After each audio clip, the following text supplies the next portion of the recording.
Bon, selon moi, alors déjà, c'est une chose un peu ridicule, parce que, bon, il y a une chose qui s'appelle Schengen.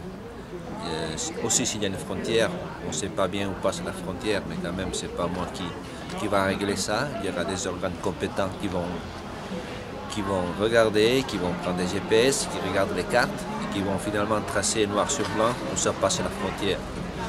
Schengen, il dit qu'il y a libre circulation entre personnes et matériel. Et selon moi, mettre une barrière à Elbronner, je le répète, c'est un peu ridicule.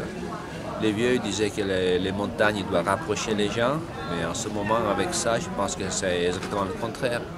Sinon on parle de sécurité, qu'est-ce que tu en penses toi?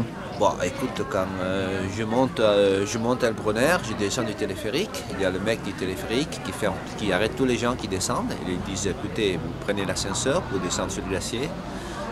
Vous faites très gaffe. Il y a quand même des panneaux en 4 langues partout.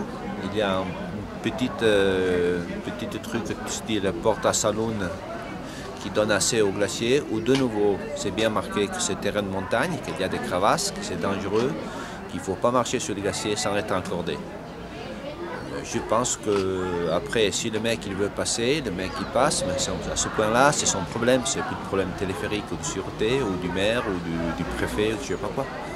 C'est vrai qu'il y a une grosse différence entre l'aiguille du Midi, l'été je dis, et le Brunner, parce que c'est beaucoup plus facile, évidemment, sortir de l'ascenseur, aller sur le plat du glacier du Col des Géants, que de l'autre côté, pour sortir de l'aiguille du Midi, bon, il y a une arête, c'est raide, et évidemment, là, les touristes ne peuvent pas s'y aventurer sans l'équipement. Ça, c'est la grosse différence. Bon, l'hiver, disons que l'aiguille du Midi, l'arête, il est équipé, il y a 2 passages pour descendre. Là aussi, quand tu fais des vallées blanches ou tu fais l'envers, tu vois qu'il y a des gens il y a quelqu'un avec les crampons, quelqu'un sans crampons, quelqu'un sont décordés. C'est clair que si tu es avec un guide, le guide va te mettre une corde, il va te mettre le crampon. Et depuis les Bronner, c'est pratiquement la même chose. Là, c'est de nouveau beaucoup plus facile, mais tous les guides qui font la vallée blanche, c'est clair qu'ils ne vont pas encorder leurs clients.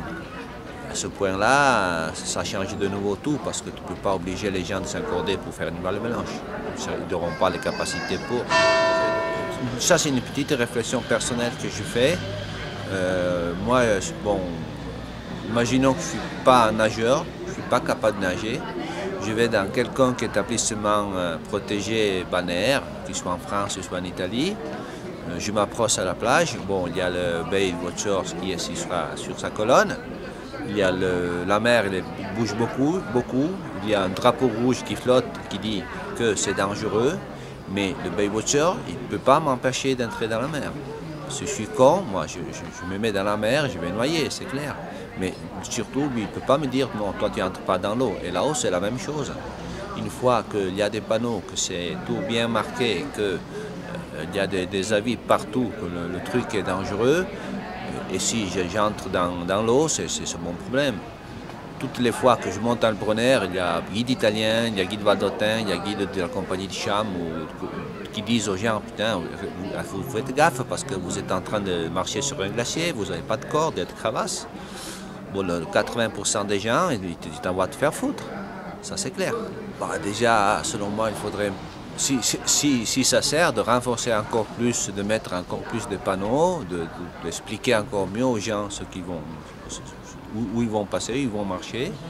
Et petit exemple, le col du Flambeau, en ce moment, il y a un gros trou droite et gauche. Normalement, c'était le ratrac Valdotin qui est positionné à Le Brunner, qui prenait la neige et en travaillant un peu la neige, il arrivait à boucher les trous. Parce que là, quand même, trou ou pas trou, les gens ils passent quand même. Il y a des gens qui passent avec les chiens, il y a des gens qui passent avec les gamins, il y a les chiens qui lancent des boules de neige aux chiens. C'est vraiment le bordel en ce moment. Mais je répète, si les gens ne comprennent pas, on va essayer de le faire comprendre encore plus, mais ce sera presque impossible. Il y a toujours quelqu'un qui fait ce qu'il veut, ça c'est clair. Et la montagne reste un espace de liberté, comme tu disais. Oui, selon moi, la montagne reste un espace de liberté parce que aussi, j'imagine, le maire de Chamonix ou le maire de Courmayeur, sûrement, il n'est pas responsable de tous les accidents qu'il y a en montagne parce que sinon, il serait pratiquement en prison tous les jours avec tous les accidents et tous les morts qu'il y a d'un côté ou de l'autre.